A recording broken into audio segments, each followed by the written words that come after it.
Hey Jason, do you think a tutorial on split editing would be fun to do? You mean like a tutorial on J and L cuts, for example? Yeah, exactly. That's a great name for those cuts. Well, I can't take credit for the names. They're like standard terms used in editing. Oh, okay. And here's me thinking you'd invented some fancy new terms for these edits.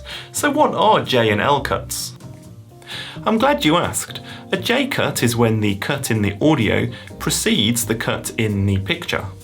Okay, I get it. And an L cut? An L cut is where the picture cut precedes the audio cut, so kind of like the opposite way round. Right, so they can help to keep the edit moving forward in a more compelling and less boring way. Exactly. So let's see how we can do this in Premiere Pro. So here's the sequence we just saw without any J or L cuts, so we've just got standard cuts here, where the video and audio cut at the same time. And we've got these markers here, L, J, J, and L. So we'll go and create 4 cuts, 2 J cuts and 2 L cuts. So let's come to this first cut here. So there's a number of different ways to create J and L cuts. We'll start off with a very manual approach first, and then we'll look at some quicker approaches. So I'm going to select the selection tool here, and I'm going to right click this first clip, and I'm going to click unlink. So this will unlink the connection between the video and corresponding audio track. This will allow us to move the audio or video tracks independently. So now we've unlinked the video and audio, we can come down here and we can drag the video to the left, and that gives us space to create the L cut. So remember that an L cut happens when the video cuts first and then the audio cuts afterwards. So we now need to extend the video from the second clip over the top of the audio from the first clip.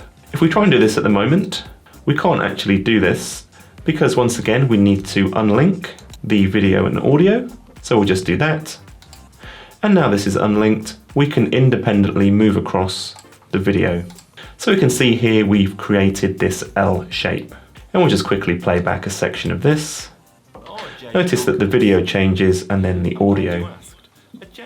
Next, let's go and create the J cut for this transition. A J cut happens when the audio cuts first and then the video. This time we're going to come over here and we're going to choose the rolling edit tool.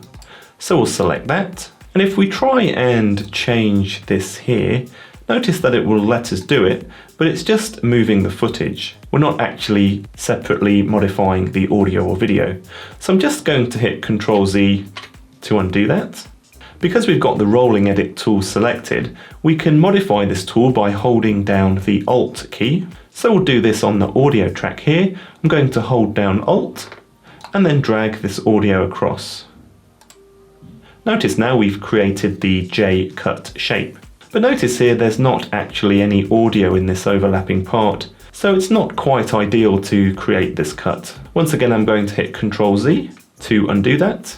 Instead I'm going to modify the video part of this clip here. Once again, remember to hold down Alt, come across here, and then drag this across the top of the clip to audio. Now we've created a J cut, and we'll just quickly preview this. The audio cuts first and then the video. So that's a J cut. The next marker here says we want to create another J cut. This time, if you've already got the selection tool selected, you can hold down Ctrl and Alt, and notice if we hover over here, once again we get the rolling edit tool, even though we've got the selection tool active. So with the Ctrl and Alt keys held down, I'm going to drag the second clip video to the right here, and once again we've created this J shape. If I play this, notice that the audio changes first, and then the video. Finally, let's create an L cut. We'll do this in a slightly different way. We're going to come over here and we're going to choose the Ripple Edit tool. Once again, we're going to hold down the Alt key and we're going to drag the first clip's audio to the right. Notice because we're using the Ripple Edit tool, this is going to shift the remaining clips over to the right and create this blank space here. And to fill up this space and create an L cut, once again hold down Ctrl and Alt and drag the video here from the second clip in the cut to the left. Once again, this creates an L shape. And we can see if we play this back, that the picture cuts first and then into the audio.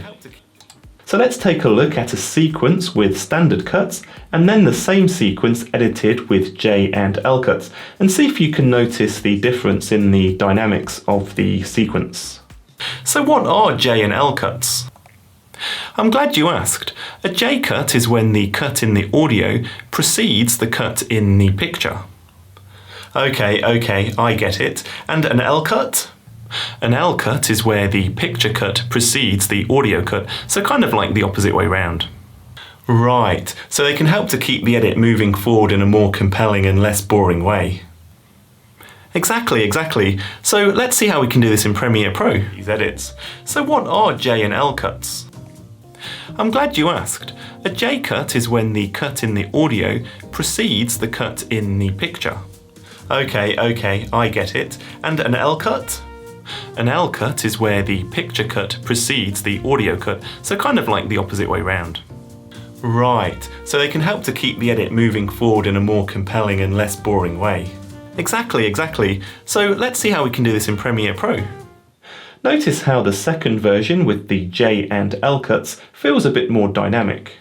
You can also use J and L cuts with non-dialogue clips. For example, a J cut where the background audio of waves on a beach is heard before the actual video of the waves is seen. This can help to smooth transitions between scenes or build a sense of anticipation before the visual cut.